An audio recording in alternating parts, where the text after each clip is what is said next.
El maestro Jaime Hernández, corresponsal de guerra, periodista de larga trayectoria, fundador y conductor de su espacio en YouTube No Apto para Cínicos y orgullosamente también miembro de esta familia sin censura. ¿Cómo andas, Jaime? Don Vicente, dígamelo todo. Ya sé que usted está recibiendo un chingo de lana que le está pagando el señor Adán Augusto. Móchese un poquito, por favor, móchese, don Vicente. ¿Cómo ves, mi querido Jaime? Oye, yo francamente, ahora sí que me decepcionó Gerardo Fernández Noroña. Mira, a mí te voy a confesar, en los últimos actos, mítines de Fernández Noroña, a mí hasta me deslumbró por el tipo de discurso. Pero, ¿cómo es posible que Fernández Noroña, conociendo el proyecto de Sin Censura, se deje emponzoñar los oídos con estas historias de que Adán Augusto? Porque además, fíjate que yo he visto, y es muy cierto esto, en los chats de mi programa, de otros programas, he visto por qué esta insistencia en que todos los youtubers están al lado de Adán Augusto y que paga y que ha distribuido mucho dinero a Adán Augusto. Y yo creo que se le podría perdonar a Gerardo Fernández Noroña si no conociera el proyecto de Sin Censura desde que nació, desde que te conoció a ti en Chicago. O sea, se le podría perdonar eso, ¿no? Dice, bueno, oye, a lo mejor no nos conoces bien, a lo mejor no conoces bien a Vicente Serrano, que es un tipo intachable, honesto, que ha traído, que yo creo que en muy buen momento coyuntural a México, la praxis de un periodismo independiente, honesto, profesional. Yo creo que Fernández Noroña te debe una disculpa a ti y a todo el equipo de Sin Censura por este equívoco realmente tan lamentable, pero yo creo que Fernández Noroña está hablando por la herida porque no le ha ido muy bien en las encuestas. Francamente, creo que eso es lo que está pasando. Pues a ver qué pasa, mi querido Jaime. Ya ves que el tiempo regresa las aguas a su normalidad.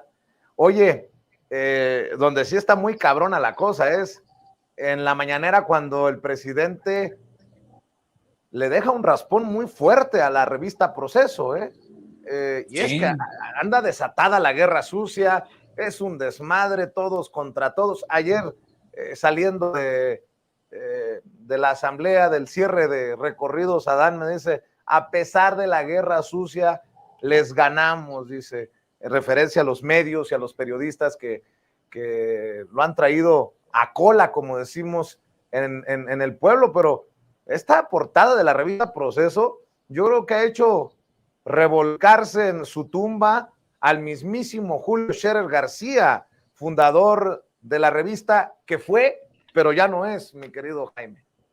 Sí, fíjate que esto es más allá de lo anecdótico, fíjate que esta arrastrada que le metió el presidente a la reportera de Proceso y a través de ella a la revista, que como bien dices, como tú bien recuerdas, fundó don Julio Scherer, fíjate que marca un antes y un después en el papel que ejercían los medios de comunicación. Antes, Vicente, te lo digo yo porque tú todavía estás muy chavo, pero yo cuando era, me acuerdo, joven reportero, los candidatos a la presidencia, los aspirantes a la presidencia, iban, se apersonaban en las oficinas del director de un periódico. Por ejemplo, yo recuerdo mucho en el Excelsior, donde yo trabajaba, llegaban y le besaban la mano al director en aquel entonces, y el director ya les decía, pídemelo, pídemelo que te arrope, pídeme que te proteja, pídeme que te ayude. Y estos le pedían ayuda. O sea, antes los medios de comunicación, los directores, eran los coronadores de reyes, eran los coronadores de los candidatos. Y fíjate, después de todo esto, después del enorme poder que tenían Televisa, Proceso, el Excelsior, el Universal, Reforma, que Reforma ponía gobernadores y sigue poniendo gobernadores, pero ahora el papel que juegan tiene un carácter bastante marginal. Y a pesar de ello no se resignan, Proceso quiere seguir siendo fiel de la balanza. Reforma quiere seguir teniendo algo que decir, ¿no? Por ejemplo, yo estaba viendo hoy, primero Proceso y luego Reforma. Proceso, el reporte que saca sobre Claudia Sheinbaum es básicamente un alegato en contra de la decisión del presidente que hoy defendió de que no hubiera debates y defendiendo en este sentido Proceso las exigencias de Marcelo Ebrard, que exigía debates porque sabían que Marcelo Ebrard no era muy conocido, no gozaba de las simpatías y la única forma de remontar y recuperar terreno era a través, presuntamente, de los debates. Y lo mismo, si tú lees hoy el editorial de Bajo Templo Mayor de Reforma y la forma en que han elaborado este enloquecido baile de encuestas, te habla de lo mismo, de cómo Marcelo tenía razón y habría tenido más oportunidades frente a Claudia Sheinbaum. Entonces, para mí es fascinante que, y además estamos hablando de todo el contexto, fíjate, ahora ya los grandes medios ya no son los que coronan candidatos, ¿no? Ya incluso hay la sospecha de que medios como Sin Censura están coronando candidatos o quieren coronar candidatos, como el caso del exsecretario de Gobernación, Adán Augusto, ¿no? Fíjate qué fascinante este fenómeno, ¿no? Donde los grandes medios han dejado de tener esa relevancia, ese peso, ¿no? Que tenían antes y ahora los youtuberos son los que concentran todas las sospechas, ¿no? Vicente Serrano le han regalado un rancho, un cochinito, dos gallinas, No, man. Entonces, esto te habla de cómo las cosas han cambiado, ¿no? De cómo los medios alternativos independientes, los youtuberos, que muchos decían, no, esos ni siquiera son verdaderos periodistas, ahora tienen un nuevo peso específico, una nueva gravitas en este concierto de la lucha política, ¿no? Porque, y a mí, este reclamo de Gerardo Fernández Noroña, de que no lo acompañaste en su gira, te dice mucho, ¿no? Te dice mucho cuando antes Televisa se ponía al servicio del candidato del PRI para acompañarlo las 24 horas del día. Con crónicas, críticas de lo que sea el candidato, porque Televisa era un soldado al servicio del PRI. Entonces, a mí me resulta realmente fascinante este fenómeno que estamos viendo, cómo los grandes medios se están mordiendo los puños porque dicen, ya no tenemos el mismo peso e influencia. Y hay que decir la verdad, ya no se trata, y esto lo ha dicho muchas veces el presidente, ya no se trata de los medios, ni siquiera de los youtuberos. Ahora el gran protagonista en todo esto es el pueblo, porque ellos van a tener la última palabra a la hora de decidir quién asume las riendas de este país una vez que el presidente se haya retirado a Palenque. Así es, mi querido Jaime. Nada más quiero aclarar, si me permites hacer un paréntesis, el video de Lili Téllez sí lo subió ella o su gente a redes sociales en su cuenta de X o de Twitter. Ahí andamos, pero lo importante es darle la información a usted como es, ¿no? ¿Cómo ves a la muy actuada senadora del PAN, Lili Téllez? A menos que hayan sido ellos los que se equivocaron, pero ayer subieron este video a sus redes sociales y pues no sorprende que arremete contra el presidente Andrés Manuel López Obrador, pero con este video muy actuado. A ver, suéltalo otra vez, David, por favor. Soy Lili Téllez, senadora de la República. Prepárate para ver tu recibo de luz.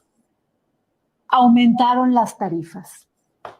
Ahora resulta que tendrás que pagar todavía más cara la luz porque el gobierno de Morena es inepto y abusivo. López Obrador prometió que no iba a subir la luz y otra vez cambió de opinión y ahí va contra las familias, que de por sí ya no alcanza. Viene otro aumento a la luz. López Obrador y Bartlett han hecho un desastre en la Comisión Federal de Electricidad. Y las que terminan por pagar sus focos rotos son las amas de casa que ya no hallan ni la puerta para poder llegar a la quincena. Con Morena todo sube de precio. La luz, la comida, el gas, el transporte, la gasolina, las medicinas, cuando hay medicinas, los útiles para la escuela, y todavía dice Morena que no pasa nada, A ver, porque mi subió el querido salario. Jaime, ¿cómo ves a Lili Telles? Ojo con lo que voy a decir. Una de dos, o se les acabó la creatividad, o dice Meme que ya no tienen para pagarle al guionista o a la guionista, pero en efecto, este es un video de febrero que han subido nuevamente a sus cuentas ayer, o se volvieron locos, o me están volviendo loco a mí, pero sí es un video viejo que vuelven a subir a las redes sociales de Lili Telles, y el video viejo, pues no aparece por ningún lado la senadora que chapulineó de Morena al PAN, mi querido Jaime. Fíjate que a mí me llamó la atención porque efectivamente este reciclado de este video coincide con la percepción que ya se vio en las redes. Decían, resucita Lili Telles, ¿no? Así empezó otra vez a reciclar este video. Y yo tengo la impresión, para empezar, de que uno, efectivamente, se han quedado sin argumentos porque están reciclando viejos argumentos para lanzarse contra la CFE y en general contra la 4T. Pero yo lo que creo que está pasando es que Lili Telles estaba prácticamente aislada, en silencio, en modo silencio. Y yo la impresión que tengo es que ella ha de haber dicho, bueno, ok, no se me concedió a mí ser la candidata a la presidencia, pero ¿qué voy a hacer? ¿Voy a quedar como las abandonadas, sin nada que decir? No, yo creo que mejor me sumo a la cargada, mejor me sumo desde si tú quieres, desde las márgenes de la avanzada del Frente Amplio, porque qué tal que no me toca ni siquiera una plurinominal. Me voy a quedar sin nada, me voy a dejar de ser senadora, le voy a tener que ir a rogar a Ricardo Salinas que me dé otro programa. Yo creo que este deseo de volver a resurgir de Lili Telles tiene más que ver con su miedo contra el pavo, tiene el pavor a dejar de ser trascendente en el ámbito de la política. Ella piensa que, ok, no me tocó la torta o el pastel mayor, pues que aunque me den unas migajas, entonces yo voy a apoyar desde los márgenes. Entonces, a lo mejor lo que ha pasado es que ha decidido convertirse en porrista de la señora Xóchitl Gálvez, que es evidente que va a llegar ella como la candidata que se va a consolidar del Frente Amplio, porque no veo, a pesar de que Beatriz Paredes ha dicho que ella no va a claudicar, pues la verdad no sé cómo le va a hacer Beatriz Paredes para granjearse el apoyo de quienes desde arriba han impuesto a Xóchitl Gálvez. Así que yo veo en esta reaparición de Lili Telles realmente un deseo de, como dicen, les entra, cuando la gente se vuelve adicta a la popularidad, a la exposición a los medios de comunicación, les entra lo que los adictos llaman, les da el mono, les da el mono. Oh, yo quiero tener ya he estado mucho tiempo en las sombras, ¿no? Quiero más exposición, luz y reflectores, cámaras, por favor, a mí, ¿no? Y de esta manera reaparece, se da su inyección Lili Telles para calmar esta adicción que tiene ella por la popularidad y los medios, así sea por las malas razones. Y sobre todo para ver qué pellizca de aquí al proceso presidencial que se juega en 2024, querido Vicente. Como dice Toño, donde va a terminar es en la campaña de Eduardo Verástegui, que se la pasa echándole porras, ¿no? A este ultraderechoso de Eduardo Verástegui. Pero bueno, mi querido Jaime, esta confrontación del presidente con los medios que tergiversan, que calumnian, que mienten, sigue siendo fascinante, ¿eh? Y así seguirá ocurriendo. Ya no voy a hablar de quien podría llegar al puesto que deje el presidente para no meterme en camisa de 11 varas, pero creo que cualquiera que quede se va a enfrentar también así como la cola del ciclón, así les va a quedar la colita de intentos de golpe blando, incluso cuando se dé el caso a la de revocación de mandato. Pero muy interesante esto de los medios de comunicación, porque estaba viendo, solo como ejemplo, el periódico Reforma. No sé si te tocó ver la encuesta que publica el periódico Reforma, mi querido Jaime. A mí me llama la atención que pongan a Dan Augusto López Hernández con el 5% de respaldo. Pues lo que vimos ayer en el Monumento a la Revolución no es de 5%, Jaime. Se habla de 60, 70, 80 mil personas. Lo mismo con Claudia, en menor medida con Adán, con Marcelo, que no sé cuántas metió en la Arena México, pero me llama mucho la atención esta encuesta del periódico Reforma, que pareciera estar aferrado a bajar a ciertos personajes. Ahora, fíjate nada más, dice el periódico Reforma que Claudia tiene el 37%, que Marcelo tiene el 22%, que Noroña tiene 7%, y ese abismo, ¿qué onda? Y luego el Güero Velasco 6%, Adán Augusto López Hernández 5% y Ricardo Monreal 4%. ¿Qué cosas tan extrañas en esa encuesta del periódico Reforma? Y uno solamente, al menos yo me quedo preguntando, dándole vueltas al asunto, ¿cuál es el interés de Reforma de posicionar o no posicionar? No sé qué haya detrás, ya, para que veas al nivel al que de estas cosas, Jaime. Mira, a mí se me hace, como yo he estado siguiendo bastante de cerca este proceso, fíjate que a mí lo que me queda claro es que hay una intención, una campaña contra Dan Augusto. Lo hemos visto desde el primer día, empezando por Televisa. Hemos visto las propias denuncias de Dan Augusto diciendo que ha habido intentos de Televisa por tomarse un café con él y ha dicho que no, porque yo creo que Dan Augusto tiene razón al señalar que es el pueblo que tiene que decidir, el que tiene que tener la última palabra. Y vuelvo un poco a lo que te decía antes. Antes Televisa estaba acostumbrada a coronar a los reyes, ¿no? Ahora se acabó. Ahora es el pueblo, chingado. Entonces, ¿qué es lo que está pasando? Y esto es bien interesante, Vicente. Fíjate, ¿te acuerdas que hace unos días platicábamos de una entrevista, columna de opinión de David Ignatius en el Washington Post? Bueno, fíjate que si revisa uno esa entrevista que le hace David Ignatius a Xóchitl Gálvez, es una especie de mezcla de entrevista y columna de opinión, un artículo de opinión. Bueno, la entrevista es en corto con Xóchitl Gálvez, permíteme tantito.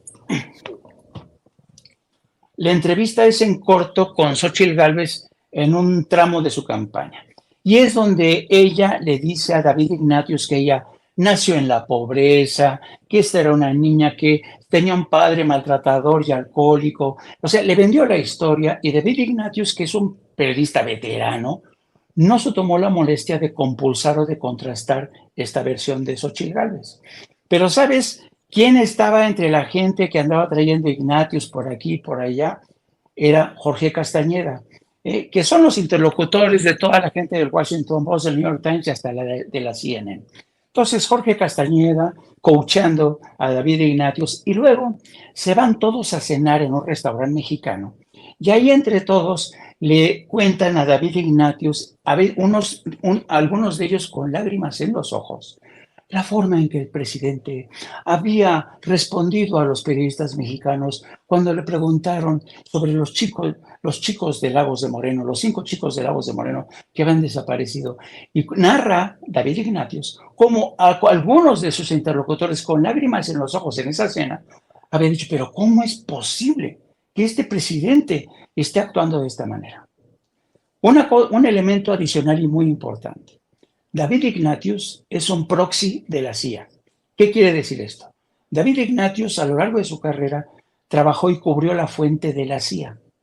David Ignatius fue uno de los principales defensores de las torturas que se practicaron en Abu Ghraib durante la guerra contra Irak. Él justificaba las acciones de la CIA. O sea, David Ignatius no es un personaje cualquiera. Y a mí me llama mucho la atención que un personaje como él venda este artículo de opinión en Estados Unidos para presentar a Xóchitl Gálvez como la mujer que ha llegado a desafiar al déspota, al autócrata Andrés Manuel López Obrador. Y luego, aparte de eso, tienes a medios como Reforma, que también se encargan de reforzar este discurso. Tú ves sumando, y entonces lo que hay aquí detrás de todo esto, desde mi muy humilde punto de vista, es el interés de poderes muy identificados para evitar a toda costa que llegue uno de los incondicionales de Andrés Manuel López Obrador a la presidencia para reforzar el proyecto de la 4T. Y en ese sentido le tienen terror, le tienen pánico a Dan Augusto. Y ven a Claudia de alguna manera así como una defensora también, y por eso Proceso y Reforma están actuando también contra Claudia como lo están haciendo. Entonces, no es aquí simple y sencillamente la manifestación de, ¿sabes?, de un rechazo, de un repudio. No, Vicente, acuérdate, tenemos que ver todo el contexto. México, Estados Unidos y Canadá están en un proceso de integración gradual. Y en ese proceso de integración gradual, lo que más molesta a Estados Unidos, bueno, no decir Estados Unidos ni el gobierno de Biden, porque Biden ya casi no dice nada, no tiene nada que decir. Los que están ahí presionando son los grandes industriales, la industria armamentista, las grandes corporaciones que están presionando en el maíz, en todos los frentes, para que México se integre a Estados Unidos y Canadá en los términos que diga Estados Unidos. Y en ese proyecto se encuentran medios de comunicación que le dicen todo a Estados Unidos, que atacan la defensa de la soberanía que ha hecho Andrés Manuel López Obrador. Y por eso ves que está todo tan conectado, ¿no? Le dices, ¿cómo es posible que medios como The Washington Post o The New York Times hayan perdido el norte, hayan perdido el profesionalismo? No. Se trata de un proyecto.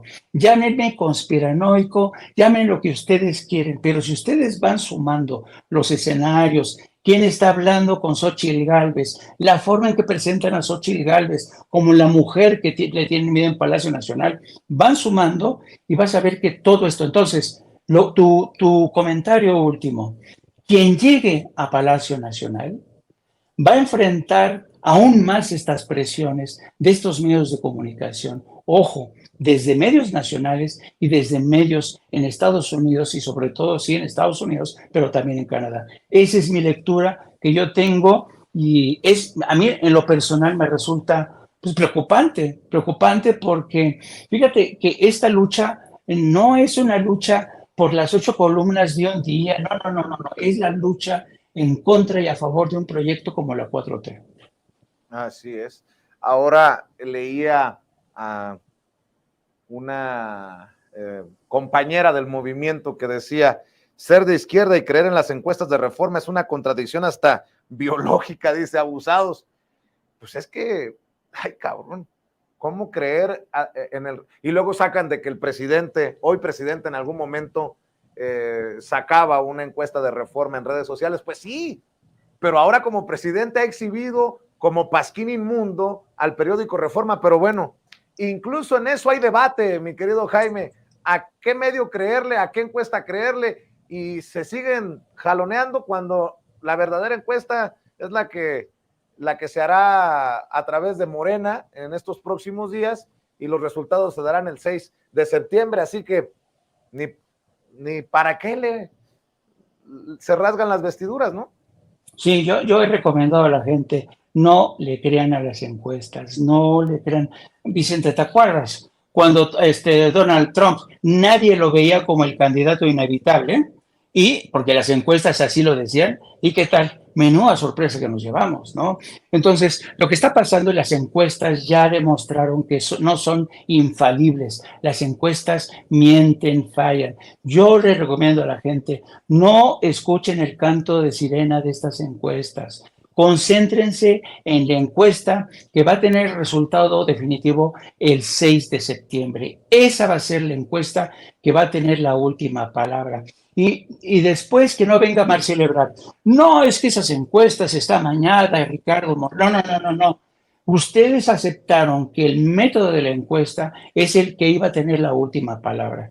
Y al decir esto, aceptaban que quien iba a tener la última palabra es el pueblo. Así es que a mí me preocupa la encuesta de Reforma que pone a Dan Augusto en un último lugar. La verdad no le estoy haciendo caso, Vicente, porque yo vi las escenas, las imágenes en Chiapas, sobre todo en la Ciudad de México ayer, en el Monumento de la Revolución, y dices, ¿y solamente ha recabado esto de apoyo para Reforma? Pues no, la verdad es que yo creo que hay que fijarnos y poner mucha atención, vigilar todo este proceso, porque no se nos puede salir de las manos. Y cuando digo se nos puede salir de las manos, me refiero a nosotros, a los electores, a los mexicanos. Así es que eso es lo que pienso, querido Vicente. Pues creo que muy claro y contundente desde tu visión, querido Jaime, que por cierto respaldo. ¿Por qué no cerramos, maestro, invitando a que la gente que ve Sin Censura también vea No Apto para Cínicos y te siga en redes sociales? Gracias, Vicente, por tu generosidad, como siempre, por tu hermandad. Pues sí, síganme en mis redes sociales en @JaimeJourno o también a través de mi programa No Apto para Cínicos que transmitimos todos los días a partir de las 14 horas. Búsquenos, No Apto para Cínicos, apúntense, suscríbanse y síganos. Don Vicente, buen inicio de semana, un abrazo muy, muy fraternal. Claro que sí, te mando un abrazo, Jaime, igualmente, saludos a la familia.